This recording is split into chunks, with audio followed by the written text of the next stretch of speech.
बिहार में भरत तिवारी एनकाउंटर का मामला अब बहुत गहरा और गंभीर रूप ले चुका है, जहां एक तरफ पुलिस अपनी कार्रवाई को सही ठहरा रही है, वहीं परिवार और सैकड़ों लोग इसे फर्जी मुठभेड़ मानकर न्याय की लड़ाई लड़ रहे हैं। भोजपुर के बिलौटी गांव का युवा भरत भूषण तिवारी 17 जून को एनकाउंटर में मारा गया।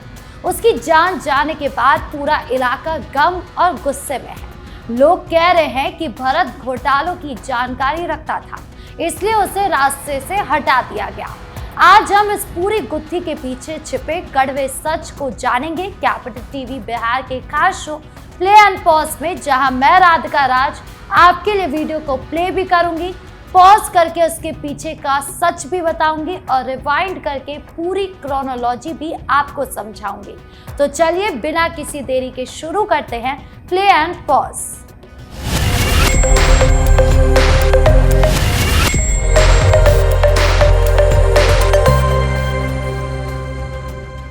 अभी मेरे साथ गए थे, जो मेरे साथ मर्द थे वो भी थाना घेराव में गए, और जो मर्द होंगे वो मुख्यमंत्री घेरेंगे, जो मर्द होंगे वो सुप्रीम कोर्ट घेरेंगे, जो मर्द होंगे वो पंकज धौरैया का साथ देंगे, और जो हिजड़े कायर होंगे वो फोटो और वीडियो बना के अपने घर जाएंगे। वो हमारा ध्वज होगा, लाइए।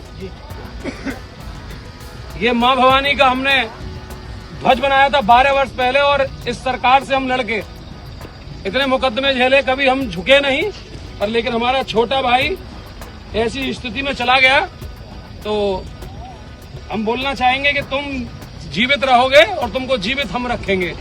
उनकी माँ ने बोला है, उनके एक माँ के आदेश पर हमने थाना घेर लिया ना। 5 मिनट उन्होंने बोला कि यहाँ सब लोग वीडियो बनाने आ रहे हैं, तो अगर तुम कुछ चाहते हो तो जाके थाना घेरो। हमने 5 मिनट लगाया ना, थाना घेर दिया। अब हमारी माँ कहेगी हम मुख्यमंत्री भी घेर देंगे और सुप्रीम कोर्ट भी घेर देंगे। तब तक के लिए मेरी तरफ से सच्ची श्रद्धांजलि, एक जय घोष के साथ, वीर की श्रद्धांजलि पूरे जय घोष के साथ। और ये वो ध्वज है जो क्रांति के नाम से पूरे देश में जाना जाता है। जय जननी जय भारती, जय भवानी जय भवानी, जय जननी जय भारती, जय भवानी जय भवानी, जय जननी जय भारती, जय भवानी जय भवानी, जय जननी जय भारती, जय भवानी जय भवानी। अगर सोशल मीडिया पर चल रहे इस वीडियो को देखें तो साफ दिखाई दे रहा है कि भरत भूषण तिवारी की याद में लोग अपने घरों और चौराहों पर काले और न्याय की मांग करने वाले शोक ध्वज लगा रहे हैं। गांव के नौजवान और बुजुर्ग के बीच स्थानीय शाहपुर थाना घेरने की पूरी तैयारी साफ साफ दिखाई दे रही है, और आंदोलनकारियों द्वारा जल्दी सीधे सूबे के मुख्यमंत्री के घेराव करने की भी खुलेआम चेतावनी दी जा रही है।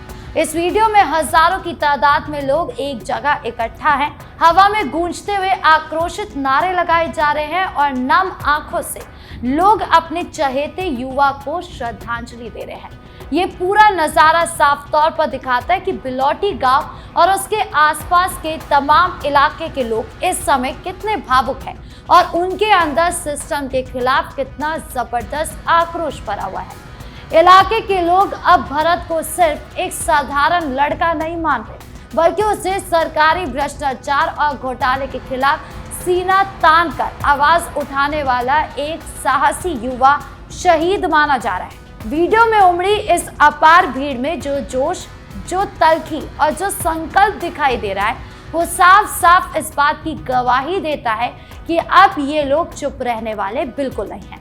स्थानीय थाने के घेराव की तैयारियों और आने वाले दिनों में राजधानी पटना में बड़े घेराव की इस बड़ी घोषणा से ये पूरी तरह साफ हो चुका है कि ये जन आंदोलन आने वाले समय में और भी ज्यादा उग्र और तेज होने वाला है। चलिए अब इस पूरी कहानी और वीडियो के घटनाक्रम को यहीं पर रोककर समझते हैं कि असल में उस दिन क्या हुआ था और ये पूरा विवाद किस बात को लेकर शुरू हुआ।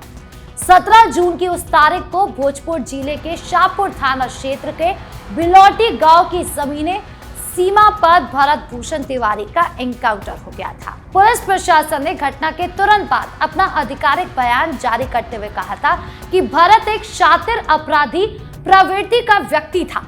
उसके पास एक अवैध पिस्तौल मौजूद थी। जब पुलिस ने उसे पकड़ने की कोशिश की तो उसने पुलिस टीम पर सीधी फायरिंग झोंक दी। जिसके बाद आत्मरक्षा में की गई जवाबी पुलिस कार्रवाई में उसे गोली लग गई और अस्पताल ले जाते समय उसकी जान चली गई। लेकिन भरत के परिवार और गांव के चश्मदीदों का आरोप है कि इसके ठीक उलट है। उनका कहना है कि ये पूरा एनकाउंटर पूरी तरह से फर्जी, मनगढ़ंत और पुलिस द्वारा रची गई एक झूठी कहानी है। परिजनों का दावा है कि भरत ने जवैनिया गांव के नदी कटाव वाले इलाके की सुरक्षा के लिए सरकार द्वारा जारी किए गए लगभग 1400 करोड़ रुपए के भारी भरकम फंड में हुए बहुत बड़े महाघोटाले की सारी आरटीआई और गुप्त जानकारियां जुटा ली थी। इस घोटाले के तार स्थानीय अधिकारियों से लेकर नामी डीएम तक से जुड़े होने की आशंका थी। जब भी भरत इन अधिकारियों के खिलाफ शिकायत करने या इस घोटाले को उजागर करने की कोशिश करता था तो उसे रसूखदारों और स्थानीय गुंडों द्वारा लगातार जान से मारने की धमकियां दी जा रही थी। भरत की मां आशा देवी कहती है कि आम आदमी की छोटी गलती पर पुलिस तुरंत कार्रवाई करती है, लेकिन मेरे बेटे के मामले में अभी तक कोई गिरफ्तार नहीं हुआ है। भाई चंदन तिवारी ने कहा कि कोर्ट पर भरोसा है लेकिन सरकार पर नहीं। 13वीं के मौके पर गांव में हजारों लोग पहुंचे, बड़े बड़े टेंट लगे, कुर्सियां, पलंग, कूलर, सब कुछ का इंतजाम किया गया। दूसरे राज्य से भी लोग आए थे। लोग पोस्टर देखकर आए थे और पोस्टर यहाँ पर लेकर भी आए थे। तिरंगा लेकर युवा पहुंचे और एनकाउंटर वाली जगह पर नारे लगाए गए। यही नहीं, ये मामला राष्ट्रपति तक पहुंच गया है। सुप्रीम कोर्ट के सीनियर एडवोकेट संजीव कुमार सिंह ने याचिका भेजी। उस पर राष्ट्रपति कार्यालय ने बिहार के मुख्य सचिव को निर्देश दिया कि कार्रवाई करो और रिपोर्ट दो। याचिका में एसडीपीओ, थाना अध्यक्ष और एसटीएफ के जवानों की तुरंत गिरफ्तारी की भी मांग की गई। 17 जुलाई को दिल्ली के जंतर मंतर पर बड़ा प्रदर्शन होने वाला है। वहां हस्ताक्षर अभियान चलेगा और प्रधानमंत्री और राष्ट्रपति को ज्ञापन सौंपा जाएगा। यही नहीं, वीर शहीद भरत तिवारी न्याय संघर्ष मोर्चा बनाया गया है। 18 कमेटियां बनाई गई है जिसमें 21 वकीलों की टीम काम कर रही है। चलिए अब समय के पहिए को थोड़ा सा पीछे घुमाकर और फ्लैशबैक में जाकर देखते हैं कि इस एनकाउंटर से पहले की असल हकीकत क्या थी। यदि हम इस समय को थोड़ा पीछे ले जाएं और पता चलेगा कि भरत तिवारी अपने गांव का एक बेहद सभ्य, सीधा और समाज के प्रति बेहद जागरूक युवा था। वो लंबे समय से अपने इलाके के गरीब किसानों और नदी कटाव से पीड़ित ग्रामीणों के हक के लिए उस 1400 करोड़ के सरकारी फंड में हुए भारी भ्रष्टाचार की बात पूरी प्रखरता से उठा रहा था।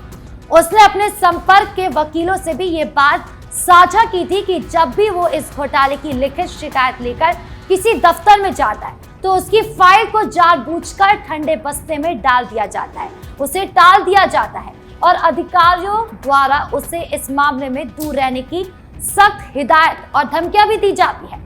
पुलिस ने अपनी इस बर्बर कार्रवाई को कानूनी जामा पहनाने के लिए, समाज में भरत की छवि को खराब करने के लिए उसे एक मेंटल केस यानी कि मानसिक रूप से बीमार अपराधी बताकर उसका एनकाउंटर कर दिया।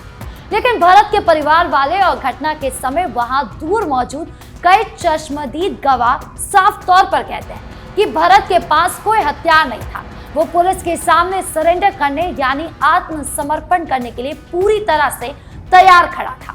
इस घटना के बाद से पुलिस की पूरी थ्योरी और वायरल वीडियो कई गंभीर सवाल और असुलझे सवालिया निशान भी खड़े कर रहे हैं, जैसे कि कोई अपराधी अपनी पिस्तौल जमीन पर फेंकने के बाद फिर से उसे उठाकर पुलिस पर गोली क्यों चलाएगा।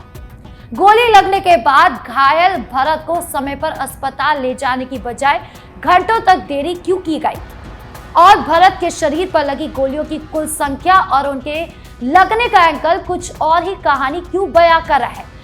जब भरत तिवारी को एक गोली पर भी एनकाउंटर किया जा सकता था, उसे घायल किया जा सकता था, उसे रोका जा सकता था, तो फिर 1, 2, 3, 4, 5 गोलियों की बात पोस्टमार्टम पे क्यों आ रही है। बीजेपी के विधायक आनंद मिश्रा परिवार से मिलने गए तो वहां बहस हो गई। एक व्यक्ति ने कहा कि एनकाउंटर गलत था, कार्रवाइयां क्यों नहीं हो रही।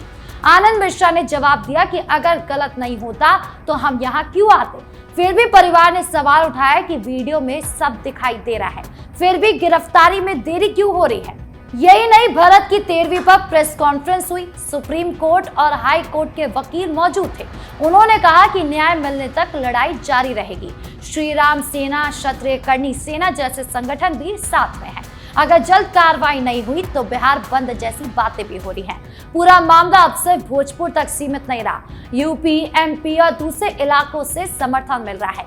ये घटना बिहार की पुलिस व्यवस्था पर सवाल उठाती है। क्या घोटालों की जानकारी रखने वाले युवा को इस तरह मारा जा सकता है? पुलिस कहती है कि आत्मरक्षा में फायरिंग हुई, लेकिन परिवार कहता है कि यह हत्या थी। जांच में कई कमियां बताई जा रही हैं। एसपी समेत कई अधिकारियों की भूमिका पर सवाल उठाए जा रहे हैं। लोग मांग करें कि सभी नामजद पुलिसकर्मियों को निलंबित किया जाए और निष्पक्ष जांच हो। भरत तिवारी की मौत ने एक परिवार को तोड़ दिया है। माँ, बाप, भाई सब रो रहे हैं। गांव में सन्नाटा पसरा हुआ है, लेकिन आंदोलन की आग भी जल रही है। हजारों लोग 13वीं में इकट्ठा हुए, भोज हुआ, लेकिन न्याय की भूख अभी भी बाकी है। क्या सिर्फ रसूख और घोटाले बचाने के लिए एक युवा की जान ली गई? थाना घेराव, मुख्यमंत्री घेराव और जनता मंत्र प्रदर्शन दिखाते हैं कि लोग अब चुप नहीं बैठेंगे। जांच एजेंसियों और अदालत को बिना किसी दबाव के सच्चाई सामने लानी होगी। भरत जैसे युवा जो घोटालों के खिलाफ लड़ते हैं, उन्हें सुरक्षा मिलनी चाहिए। 17 जुलाई को दिल्ली में जो प्रदर्शन होगा वो इस लड़ाई को पूरे देश तक पहुंचाएगा। आपको क्या लगता है, भरत तिवारी का एनकाउंटर सही था या फर्जी था? घोटाले उजागर करने वाला युवा इतनी जल्दी कैसे मारा गया? क्या न्याय मिलेगा या फिर मामला दबा दिया जाएगा? पूरा बिहार इस पर नजर रखे हुए है। आपकी इस पूरे मामले को लेकर क्या राय है, कमेंट बॉक्स में जरूर बताएं। वीडियो अच्छी लगी हो तो लाइक करें, शेयर करें और चैनल को सब्सक्राइब करना ना भूलें। धन्यवाद।